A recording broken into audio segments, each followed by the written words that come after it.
Bien, ¿qué tal amigos? Muy buenas noches, bienvenidos al comentario político y claro, el tema que ha cubierto un poco los espacios noticiosos el día de ayer y hoy también, ayer porque finalmente se presentó el informe de la Comisión Interamericana de Derechos Humanos.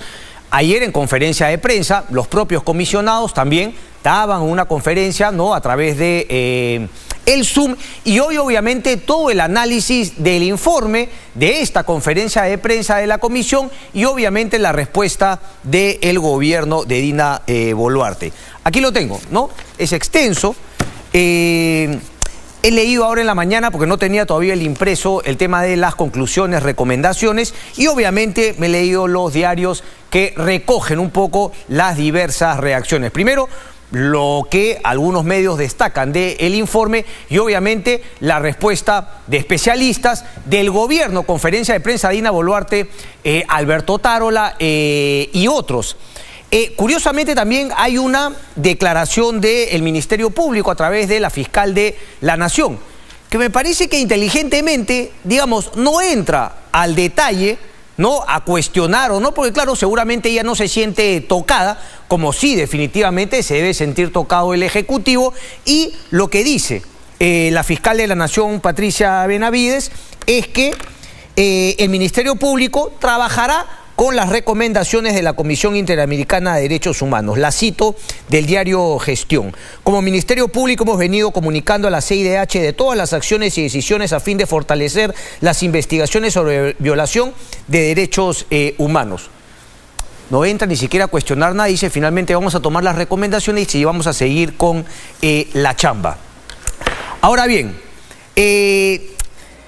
para mí no es ninguna sorpresa lo que finalmente menciona la comisión. Y desgraciadamente hay que decir que la comisión entra en su informe al tema de datos duros y luego empieza el tema de las opiniones, y hay que decirlo también porque es una pena, claramente sesgadas, politizadas, y que los lleva además a meterse en temas, digamos, muchísimo más allá de los derechos humanos. Uno podría entender que habría que contextualizar el tema de los derechos humanos, ¿no?, en el tema político, geográfico, si se quiere, etcétera, pero ya la exageración, la línea que cruza la Comisión Interamericana de Derechos Humanos en su informe, la verdad, es una pena. ¿Por qué es una pena? Porque, digamos, agudiza, ¿no?, la contradicción, fomenta la polarización que todos ya tenemos viviendo en nuestro país y nos ha llevado a situaciones insostenibles. La Comisión Interamericana de Derechos Humanos toma parte no por las víctimas de los derechos humanos, toma parte por aquellas entidades que, las que yo denomino, ¿no?, las carroñeras que viven de las muertes aquí en nuestro país. Es más, este informe de la comisión salivan las organizaciones carroñeras porque va a ser utilizado cuando de todas maneras vayan a la Corte Interamericana de Derechos Humanos. Tenemos que diferenciar, por favor, siempre hagamos un poquito de la diferenciación. La Comisión Interamericana de Derechos Humanos emite un informe, ¿no? Se supone que sus recomendaciones, claro, dicen que no es del todo vinculante, pero sí se supone que son recomendaciones que deben ser tomadas por el Estado peruano. E incluso si es que no son adoptadas, se podría llevar esta no adopción, si se quiere, este no tener en cuenta del Estado miembro del Pacto de San José, en este caso de la Comisión y todo lo que ella conlleva, la Corte, etcétera, y todo un sistema de justicia, a que sea denunciado ante la Corte. Independientemente de esa denuncia, es decir, así el Estado peruano asuma las recomendaciones de este informe, obviamente las carroñeras van a ir a la Corte Penal, y no para exigir los derechos humanos, porque ustedes ya han visto que nunca les ha importado los derechos humanos de aquellos que no estén vinculados a una zonada, a una protesta, a una movilización que no se incluya sus fines políticos detrás, obviamente, de esta, ¿no?, de esta fachada de interesar en los derechos humanos. Ya han visto ustedes que, por ejemplo, en su cuenta de Twitter, la coordinadora, para hablar puntualmente, retuitea a otra organización que habla de la situación de los migrantes en Tacna, pero no ha hecho absolutamente nada. Ellos no tienen posición propia, ellos no han mandado representantes para ver la situación, por una sencilla razón, porque siempre entidades carroñeras, muchísimas más también, buscan primero el tema ideologizado y luego el tema netamente crematístico, netamente monetario. Hay un informe incluso del señor de Vivanco vinculado al tema de los derechos humanos, no me acuerdo cuál es, no me acuerdo cuál es, pero una entidad de derechos humanos, que hay que ver cómo levanta, ¿no?, la protesta cuando otro informe de la Corte decía que efectivamente podían haber casos en que se demostraba una violación, una afectación al derecho de una persona, pero que no necesariamente tenía que haber una reparación monetaria. No estoy hablando de este caso en particular, estoy hablando de casos en general. Y salta Vivanco y obviamente otros miembros de organizaciones como esas porque lo que les interesa fundamentalmente es el dinero. Cobrarle. Y claro, solamente se le cobra al Estado. Y uno diría, por ejemplo, en casos como este, uno diría, bueno, sí, ¿no? Así como tendría que haber una reparación contra las víctimas de los abusos de las fuerzas del Estado, debería quizá también haber la misma reparación entonces a aquellas familiares de las víctimas de los protestantes, o en el caso de la época, ¿no?, de la violencia del terrorismo, debería haber exactamente lo mismo. Pero no es así. Por eso quiero que entiendan justamente. Y aquí no es que yo me voy a poner en plan, como dicen algunos, hay que salirse de la, ¿no?, hay que renunciar al pacto de San José, hay que renunciar a la comisión, a la corte, etc. No. Ese no es mi punto, ese sería un punto facilista. Primero que todo, uno no sale, ¿no?, de un tema internacional como es la Corte de San José y todas las entidades, ¿no?, que eso conlleva, cuando esté en una situación como esta.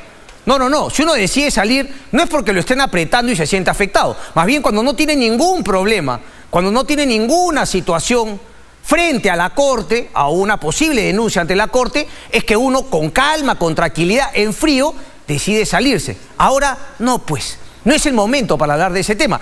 Lo que tendríamos que hablar es justamente por qué aquellas personas que no están, ¿no?, en la ideología y en la postura carroñera, ¿no?, de algunas entidades, por qué justamente no gente con otra ideología, si se quiere más liberal, si se quiere más de derecha, no de izquierda, no de este progresismo que le hace tanto mal no, en los últimos años al continente, y que además ha devenido, también hay que decirlo, en una derecha que también es autoritaria, es antidemocrática, etcétera. Uno simplemente tiene que analizar el caso de España, cuando uno se da cuenta que las mentiras, ¿no?, la trampa que significa Podemos, genera la aparición de Vox. Es una causa-efecto, señores. Así es como funciona el tema. Entonces, ahorita todos se arañan aquí, ¿no?, las izquierdas dicen, ¡ay, el fascismo de las derechas! Bueno, es una respuesta. ¿Lo hay? Vaya que hay, extrema derecha. Torpe, ¿no?, autoritaria. Es una respuesta a ese autoritarismo, a esa torpeza, también justamente estos grupos de izquierda que han ideologizado una cosa tan importante como los derechos humanos. Por eso no me cansaré de decir por qué no empiezan a surgir también organismos que velan por los derechos humanos, pero no solamente pues de mis amiguis, ¿no?, de la gente con la que pienso, con el tema ideologizado, sino finalmente gente que abogue por los derechos humanos de todos, sin importar la condición, sin importar finalmente si es que le vas a sacar plata al Estado o no. Quiero volver entonces al tema de el informe. Y desgraciadamente es eso, porque habla cosas interesantes, pero se le ve el fustán de una manera trágica. Y digo trágica porque yo sí creo en las cortes internacionales, creo en el derecho internacional, creo finalmente que estados pueden ceder algo de soberanía cuando creen que, volviéndose parte de algo más grande, van a también ganar. Ese fue el tema fundamental del surgimiento de la Unión Europea.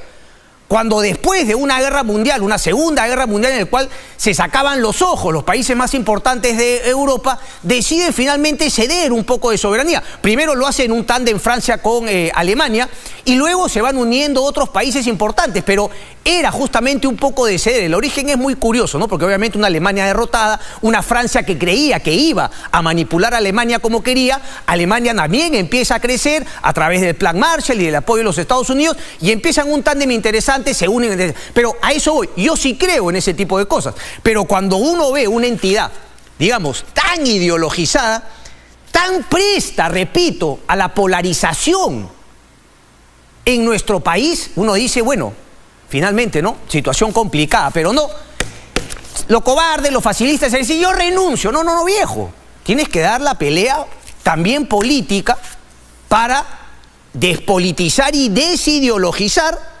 justamente esa comisión y todo lo que se ha convertido, digamos, en una herramienta de un grupo ideologizado, progresista, que maneja a su antojo el tema de la Corte, de la comisión, etcétera, etcétera.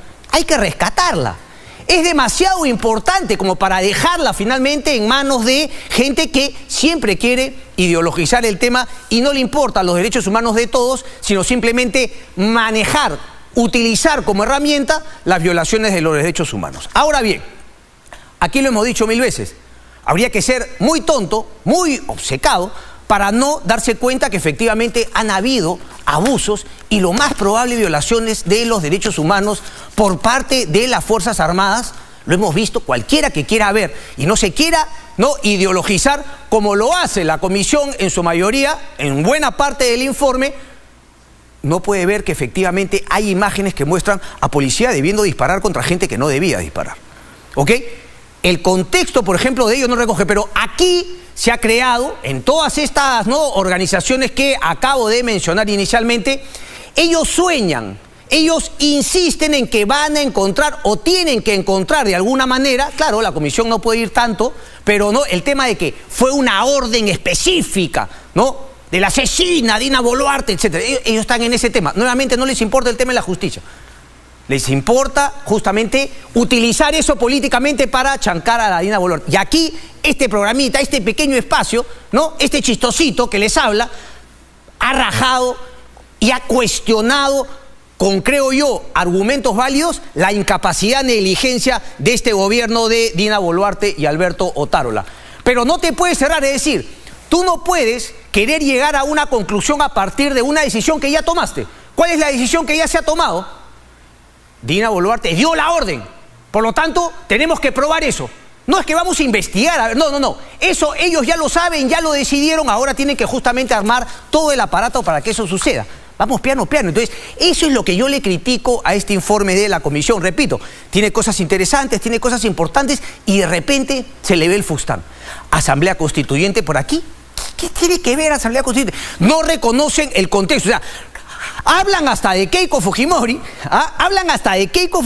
y no reconocen, por ejemplo, el tema de Aníbal Torres incitando van a correr ríos de sangre. Entonces, ese tipo de cosas es una lástima. Pero repito, la manera de responder no es diciendo, no, me voy, renuncio, sino justamente haciendo como, por ejemplo, la fiscal de la Nación. Bueno, voy a tomar las recomendaciones, que me puedan servir, que crean convenientes y seguiremos finalmente para adelante. No hay que hacer tanta vaina. Ahora, por ejemplo, el diario Gestión también informa, le preguntan a Carlos Caro, digamos, ¿qué impacto va a tener esto sobre Dina Boluarte? Hablo del tema judicial. Dice, este informe emitido por la CIDH no tendría ninguna implicancia judicial para Boluarte. Explicó que actualmente hay en curso una investigación sobre las muertes en las protestas a nivel interno. Entonces, ¿cuál es el tema? Que esas investigaciones van a seguir y repito, no se puede ir a la Corte Internacional, no se puede ir a instancias internacionales hasta que agotes las vías nacionales. Es decir, hay un trecho, pero y ahora aquí yo quiero criticar al gobierno, porque aquí se le dijo 1000 veces que tenían que hacer mucho más para justamente investigar lo que había ocurrido en esas muertes. Y no lo hicieron.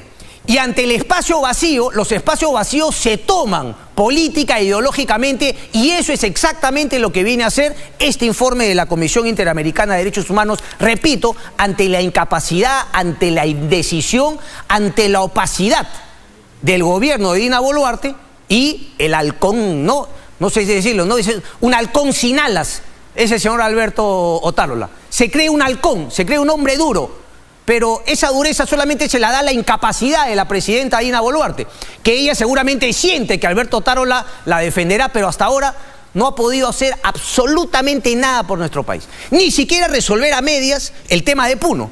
Y eso va a seguir pesando sobre el gobierno. Y cuando ya hablamos del gobierno, hablamos mucho más allá, porque este tema, señores, nos va a perseguir cuando Dina Boluarte ya no exista. Cuando nos hayamos olvidado de una persona que obviamente debe pasar al olvido, como es Dina Boluarte, este tema seguirá. Porque las denuncias que nos van a llevar a la Corte van a continuar. Entonces, hay mucho que hacer. No lloriquear y diciendo, ay, me voy a salir, sino finalmente tomar esto con seriedad. cómo nos vamos a defender, quién es el abogado que va a ir al tema de la Corte, qué vamos a tratar de solucionar aquí en nuestro país. Decir que no ha habido abusos de la policía es una locura. Están las imágenes. Tienes que investigar. Y no basta con decir lo hace la fiscalía y tú quererte lavar las manos. No basta. Ahora, repito, hay por ejemplo Rafael Belaúnde Llosa, que además anuncia con también candidato, menciona también por ejemplo que se meten con el tema, con el modelo económico, ¿no? Citan por ejemplo, dicen, la CDH sobrepasó sus facultades y afirmó falsamente que el Perú tiene un modelo, y cito ahora sí entre comillas, primordialmente extractivista, cuyas regalías no han contribuido a reducir significativamente la desigualdad ni han traído desarrollo a las regiones donde predominan los pueblos indígenas. Modelo extractivista, o sea, ese ya es un lenguaje, o sea, típicamente ideologizado. O sea, si te quejas de hablar de terruqueo y tú utilizas el tema extractivismo, estás cayendo justamente en el mismo tema ideologizado. Un grupo ideologizado que todo lo ve terrorista cuando hay violencia, cuando hay protestas, ¿no? Y cuando hay actos delincuenciales, y luego me vienes con el tema extractivista, que es un tema netamente, internacionalmente manejado por las izquierdas antimineras. Con esto se saca la careta a la Comisión Interamericana de Derechos Humanos. Entonces, algo que pudo haber ayudado a jalarle la oreja al Estado, pero decirle, oye, pónganse las pilas, ¿no? Hagan bien este tema, termina siendo un panfleto que, repito, no me entrega a mí nada nuevo, porque yo ya lo sabía. Aquí yo lo he dicho, que yo creo que han habido violación de derechos humanos por parte del Estado y que se tiene que corregir. Repito, solamente basta querer quitarse la venda y poder ver, por ejemplo, los videos en los cuales se le dispara a un chico que estaba escondido de un árbol, que finalmente se le dio decir alto ahí, porque, claro, escondido de un árbol empieza a correr y a una distancia muy cercana. El otro también que le tiró y desgraciadamente perdió la vida con un tema de una bomba lacrimógena muy cercana. Esas son cosas que no se pueden negar. Pero repito, aquí quiere ir mucho más allá. Habla de masacre, es decir, y las citas constantes que hace de los informes de la Coordinadora Nacional de Derechos Humanos es hasta un conflicto de intereses, teniendo en cuenta que este informe va a ser un insumo manejado por esos organismos para ir a la Corte finalmente. Vamos a seguir leyendo el informe, pero repito, es una pena, pero para mí no me sorprende absolutamente nada digamos, ¿no?, el contenido del informe de la Comisión Interamericana de Derechos Humanos. ¿Cuánto tiempo me queda, perdón? 30 segundos, son 30 segundos, Ina. El tiempo vale oro en la televisión. Pero bueno, se lo voy a dar a Coqui mientras le pasa la tos. Coqui González con los deportes. Conmigo hasta el domingo.